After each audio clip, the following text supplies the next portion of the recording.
the brilliant John Rothmann, everyone. Thank you, Mark. Happy to be with you. I left out sexy, which you are always. You get sexier around election time, I've noticed. Now, John I would Rothmann, expect so. Passions rise. It is true. Now, John, I'm glad you're here for a little bit of conversation about where the race is, the state of the race, the state of the American body politic. But I really would love to see first and then evaluate both her remarks and then the significance of her remarks, that is to say, how significant is this moment? Kamala Harris. So this is Kamala Harris last night as she made her case in the same place, really, that Donald Trump had riled up a crowd before the January 6th riot at the Capitol. Go ahead, Albert. Play a little bit, please. And here is my pledge to you. I pledge to seek common ground and common sense solutions to make your life better. I am not looking to score political points. I am looking to make progress. I pledge to listen to experts, to those who will be impacted by the decisions I make, and to people who disagree with me. Unlike Donald Trump, I don't believe people who disagree with me are the enemy. He wants to put them in jail. I'll give them a seat at the table.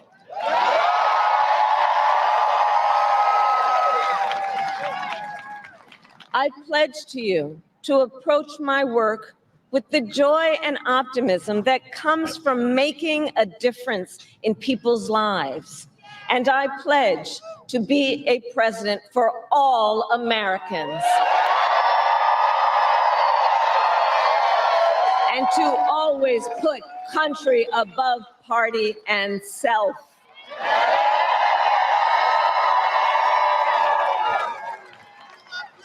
I love our country with all my heart. And I believe in its promise because I've lived it. I grew up as a child of the Civil Rights Movement. My parents would take me to marches in a stroller, where crowds of people of all races, faiths, and walks of life came together to fight for the ideals of freedom and opportunity. I've lived the promise of America. I saw how hard our mother worked to give her daughters the same chances this country gave her. Growing up, I was blessed to have family by blood and family by love, who instilled in me the values of community, compassion, and faith that have always defined our nation at its best. I've lived the promise of America. I've spent my life fighting for the people who have been hurt and counted out, but never stopped believing that in our country, anything is possible. I've lived the promise of America, and I see the promise of America in all of you. In all of you. I see it in the young people who are voting for the first time, who are determined to live free from gun violence and to protect our planet and to shape the world they inherit. I see it in the women who refuse to accept a future without reproductive freedom. And the men who support them. I see it in Republicans who have never voted for a Democrat before, but have put the Constitution of the United States over party. I've seen it in Americans different in many respects, but united in our pursuit of freedom, our belief in fairness and decency, and our faith in a better future. America, I know the vast majority of us have so much more in common than what separates us. I know it. And that's why I am in this race, to fight for the people just like I always have.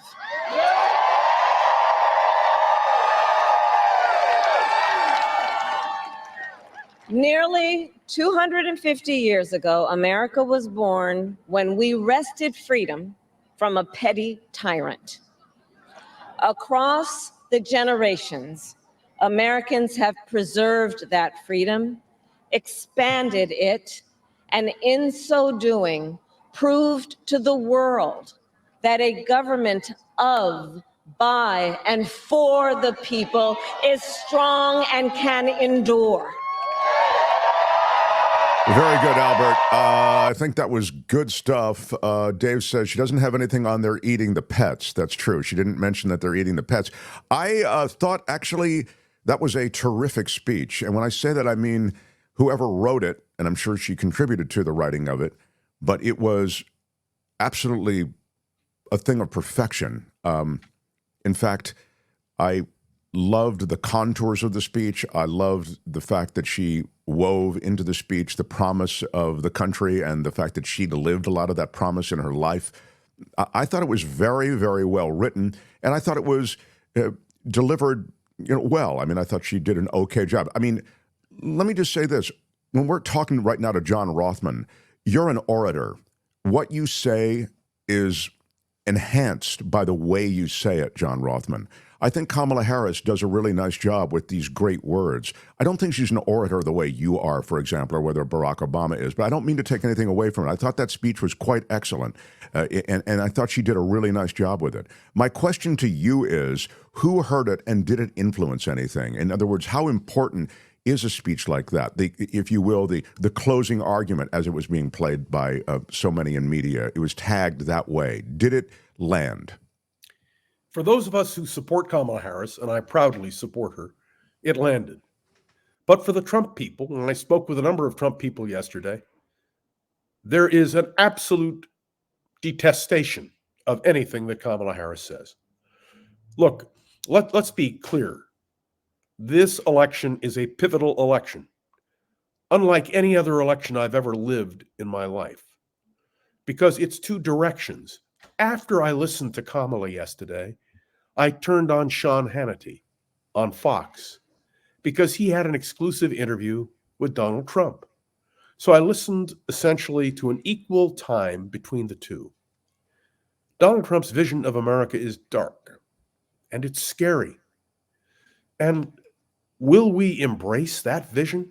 The problem, Mark, is no matter how rational you and I may be. And by the way, you did not play the beginning of Kamala Harris's speech, which was the case against Donald Trump. Brilliantly presented, as a prosecutor should. Albert, I blame you for not playing the beginning of the speech, and I also blame Kim. I blame you. All right, maybe it's my fault too. I'm sorry, John, but go ahead. Are you a Republican or a Democrat? Because it seems to me all the Republicans do is blame everybody else. So you're saying we buried the best part of the speech, is what Rothman's saying. Albert, could you get the beginning of the speech also for Brother Rothmann? Not the best part of the speech, but the most important part of the speech. Okay. When we go to the polls, we don't just vote for, we vote against. Let me assure you, I am voting for Kamala Harris, but I am voting against a dark vision of Donald Trump. And if, in fact, a week from now, when you and I are talking, day after the election, Trump is president of the United States, it'll be something that will fill me with dread. I've never said that about an election before. But when Kamala Harris says that Donald Trump is coming into the Oval Office again, if he comes in, with an enemies list, she's right. Look, do you understand he's going to dismiss all the charges against himself? He's going to embrace Project 2025 as its goal for America. He's going to surround himself with people who absolutely will not stand up to him. He will be a man who has held power before, but who can hold power now with no one to restrain him. I spoke last night, Mark, to a very active group in the Jewish community. And I said to them, that should scare us. What has made minorities safe in America? Stop and think about it. The fact that there are guardrails, that there is a constitution, that there is a Bill of Rights, I thought of your father, frankly, Mark, because he and I had a long discussion about the importance of the Bill of Rights. That's what scares me. But you want to know what really scares me? That so many Americans don't get it. That a week from now, there is no doubt that Donald Trump will be disputing the result of the election. And you and I will again have to go into the mode of defense of our country. That bothers me. So you want to play the opening? I think it'd be great, but do what you want. I don't know. What I also really want to do is just pick up on what you've just said, because I think you are onto something, and it makes me wonder, because you are an historian who has seen this sort of thing happen elsewhere. I mean, we're seeing it happen now, by the way. I mean, the right-wing autocracies are growing, as you know, all around the world. I don't need to tell you, France is teetering. In my view, you look at these Western nations, many of them are coming up with very strong... Look at Hungary, Orban. Well, Hungary, it's happened. And what's amazing? That horse is out of the barn in Hungary. When we were in Budapest, just a few blocks from the Parliament building, there's a statue. It's a statue of Ronald Reagan that was erected in Budapest to pay tribute to a man who understood evil and fought it. And I speak now of what Reagan called that evil empire. Do you understand, if Ronald Reagan were alive, strange as it may seem, he'd be agreeing with us. He wouldn't be on the side of the Donald Trumps. Did you hear the excerpts of the new book on Mitch McConnell taken from his tapes? Did you hear what Mitch McConnell is saying about Donald Trump? But you want to understand the hypocrisy? You want to understand what bothers me? Can you imagine that Mitch McConnell could tear into Donald Trump the way he is and yet support him for the presidency of the United States? It's astounding. This is what the new Republican Party really is. There's a fealty that one must have to Trump and to a MAGA agenda, sadly. I mean, I'm not a Reagan fan, but Reagan is in a Romney kind of cut when it comes to how he would likely sit with a John McCain cut. Yeah, and a John McCain. There was a Republican Party once, but you and I, assuming that Trump loses, we will then be talking about the reconstruction of the Republican Party. But if Trump wins, we've got a big problem. Yeah, no, I actually was also struck by something else you said, and it lands, which is that, you're voting for Kamala Harris. You said, sometimes you vote against somebody, sometimes you vote for someone. I think there is really a strong urge on the part of many to vote against, and I think you find this among some of these Republicans to whom you referred. I mean, the Mitt Romneys of the world, the Liz Cheneys of the world, to vote against Donald Trump. They see the danger. I mean, it seems so stark. And that's where I am. I mean, I'd vote for Albert against Donald Trump. You'd vote for the commissioner? I vote for the commissioner because I think the commissioner would at least bring people in who might be experts on any number of things. It wouldn't be Alex Jones, who you'd put in charge of Health and Human Services. And by the way, that sounds funny, but Trump really will populate his administration with a lot of people who are just loyalists. You've already talked about RFK Jr. running the CDC. I mean, can you imagine that? RFK Jr. I've interviewed RFK Jr. on several occasions. It's lunacy. But wait, I have to tell you, I have a very good friend who I highly regard, who told me he was voting for Trump because Elon Musk supports Donald Trump. And I looked at him and I said, look, Elon Musk is a genius. No doubt about it. But I would remind you, there was another genius in American history, Henry Ford, who revolutionized our industries as certainly as Elon Musk has. But would you have voted for Henry Ford for president, a man who published the Protocols of the Elders of Zion under the caption, "The International Jew, the World's Foremost Problem," which he had to apologize for in 1927? The fact that one is brilliant doesn't mean he's always right.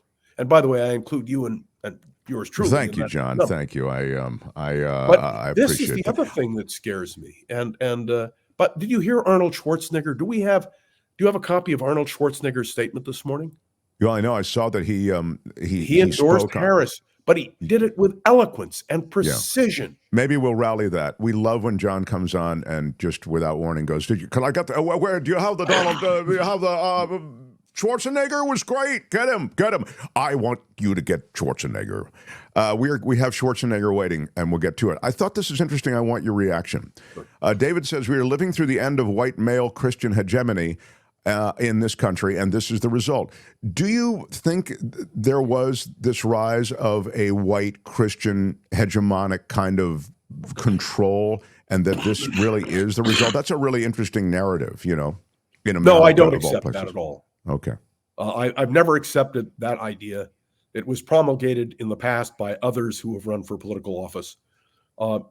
America's always changing. The demographics of our country always changes.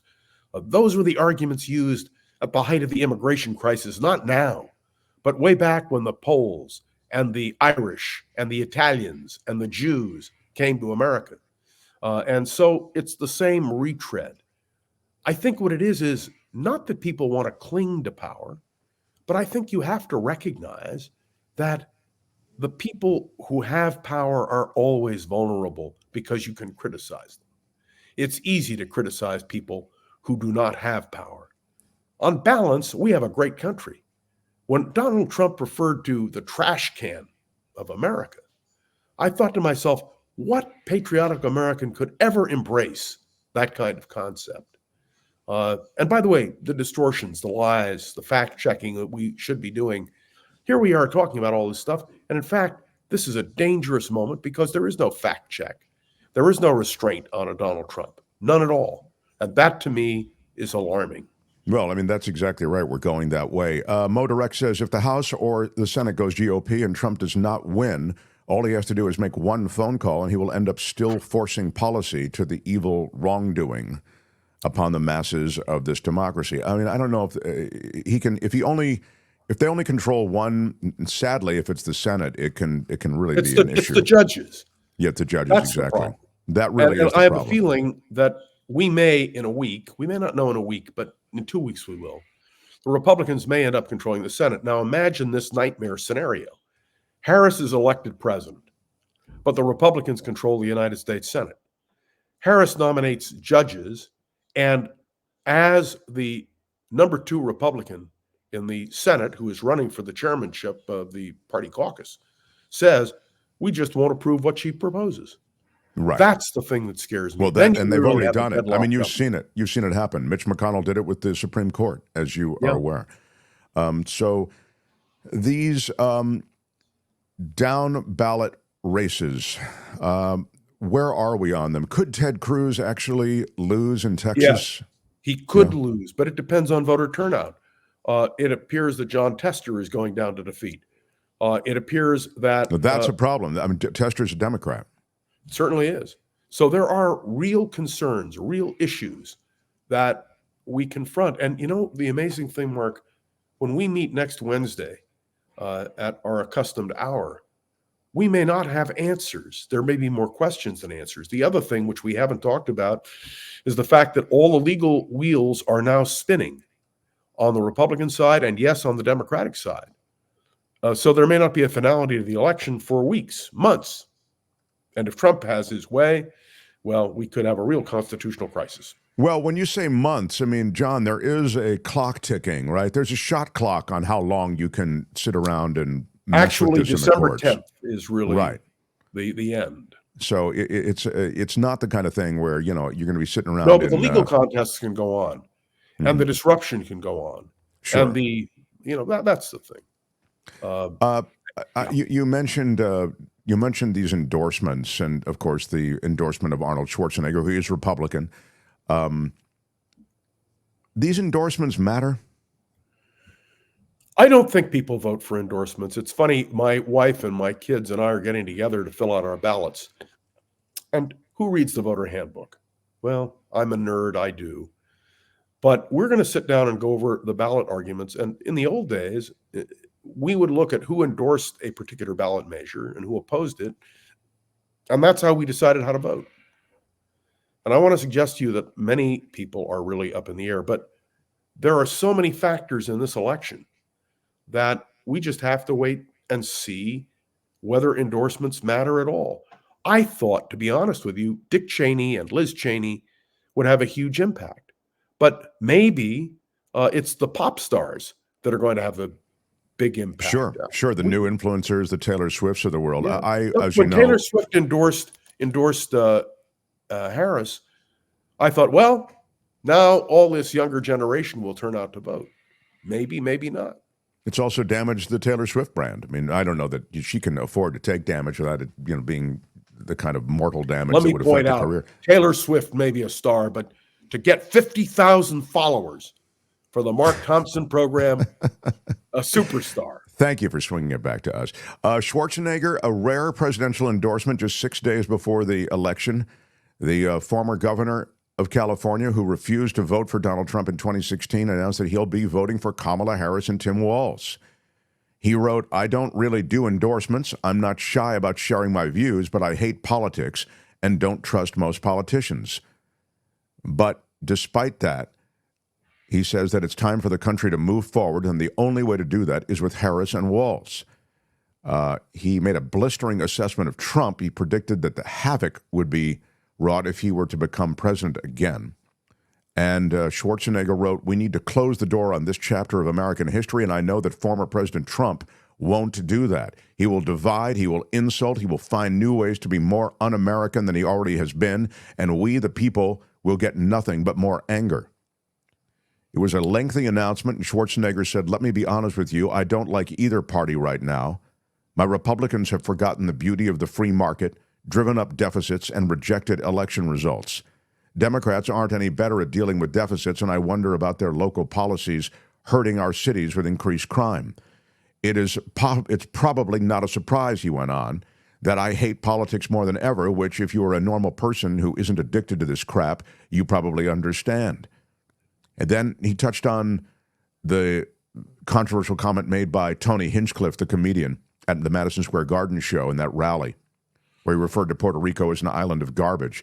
Schwarzenegger said, "To someone like me who talks to people all over the world and still knows America is the shining city on a hill, calling America a trash can for the world is so unpatriotic it makes me furious. And I will always be an American before I am a Republican," he said. "That's why this week I'm voting for Kamala Harris and Tim Walz." And can I point out, Arnold Schwarzenegger chose to be an American. He chose to become an American citizen. He chose to run for governor of California. And even those of us who didn't support Arnold Schwarzenegger never doubted his integrity. And I think that's the key. He broadsided Donald Trump with this. He said, saying that he is a candidate who will send, the actor's statement, he said, he is a candidate who will send his followers to storm the Capitol while he watches with a Diet Coke. I love that statement. I mean, I just think that's exactly what happened. Trump watched that entire thing while sipping a Diet Coke. Are you aware that this January 6th, Washington, D.C. is going to be on high alert because there is a fear that this might happen again? And may I just say a word about the rally? By the way, let me just say, John, it's not going to happen again. You know, the reasons are in part because what you just referenced, which is that they're on high alert and everything has now just been completely buffed up, but also because there was a price to pay for the last time, and I think people got the message. So that likely, yeah. Anyway, go ahead, please. I watched the rally at Madison Square Garden from beginning to end. I sat in absolute horror. When Donald Trump called that rally a love fest, it wasn't a love fest. It was a hate-filled fest. The choice of comedians, entertainment, the way in which things were presented was horrific. And so I made a mistake, Mark. I thought this rally will clinch it. This rally, even Trump voters will reject this. But what I learned, and maybe I shouldn't have been surprised, is Trump voters are willing to take even this kind of stuff. Well, part of it is the show, John. Part of it is the show. I mean, there are a lot of those who were going into that MAGA rally were there for the show. In fact, if you really look at some of the interviews prior, you see the enthusiasm. It's almost like it's a tailgate party. And there is a quality of Donald Trump, and I've made this point since he appeared on the scene, which is entertainer and show. And it's morphed into something so very ugly. And he's, of course, become a vessel for some really ugly stuff. So can I ask you a question? I know we have limited time. Let's assume that Donald Trump wins the election. What then, Mark? I think then you are going to see an agenda put into place that will involve these recriminatory instincts that he has. He is going to go after his political rivals. I think these are the things. There it is, some shots from the Madison Square Garden show. I think the show then becomes the ugly, which is, you saw at the MAGA show on Sunday, but also at the various MAGA rallies, that people are there and they are ready to, burn the place down for him. There's a quality of blind allegiance that I think you're going to see even as his administration takes power in Washington. And then once they take power, of course, they already have the Supreme Court. He's covered in any way he really wants to. You saw the ruling, by the way, the court that came out this morning? To purging ineligible voters, as they put it, in Virginia. In Virginia? Yeah. Yeah, so what happened... And there's another big case, which may be decided this afternoon or tomorrow on Pennsylvania. And this could have incredible ramifications. So 1,600 people have been purged from the Virginia voter rolls, and it was challenged, that purge, in the Supreme Court. And the Supreme Court has just decided that they're going to let it stand. In other words, they're going to let 1,600 people be purged from the voter rolls in Virginia. So this is what John is talking about. And now Pennsylvania is, as John has just suggested, next up. The one stark fact, and we've mentioned it, we had it with, and there's a short we have up right now, Greg Palast, who does so much on voter disenfranchisement. He does real investigative work. And his You and I have both interviewed him. Yeah, his new movie, Vigilante, is really powerful in this way. There hasn't been not one illegal immigrant vote that has been identified and prosecuted. They are simply removing from the voter rolls people with Hispanic names, Latino names. But Donald Trump was wrong? There weren't 3 million illegal immigrants who voted in California? I mean, and this is what he makes this stuff up, and then we spend money. I mean, millions of dollars was spent on an investigation as to whether or not there were millions of illegal voters. That was when he won. He wanted that investigation just to cover his ass because he had made that statement knowing it was a lie, but still to cover his ass, it's exactly what he did with the hurricane prediction. Remember, he had the wrong hurricane prediction information, so they gave him an official hurricane map. He goes on television because he wants the spotlight and he wants the authority, and then he drew in with a Sharpie this other area that had it was absurd. It was like an SNL sketch. He was going to appoint an electoral commission chaired by Mike Pence, and we never heard hide nor hair of it because it was phony all the way. I will say that I haven't heard the phrase hide nor hair in so long, I will ding it. Yes, I really just think good for you. I've been hiding my hair for years. Brother Rothmann, it's not over, is it? Yeah, well, what did you want to play? What else did you want to play? Did you want to play Trump in Allentown? Did you want to play, what do you have, Albert? What's important? I mean, Rothman's calling out stuff like, All right, let's play a little bit. This is Trump at the same time that Kamala Harris was delivering her remarks. This is Trump delivering his remarks a little bit in Allentown, Pennsylvania. Go ahead. This is one of his rallies. Smart, great entrepreneurial people. We appreciate, and we have a lot of them here tonight. Thank you very much. Latinos, Hispanics, Puerto Rico. He just can't.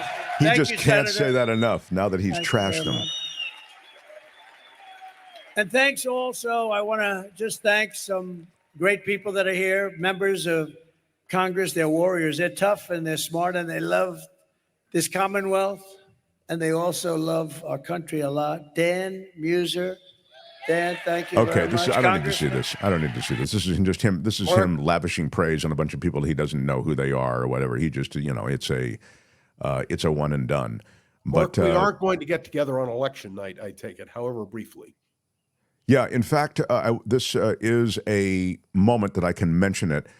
On election night, we will be here at 8:30 Pacific time.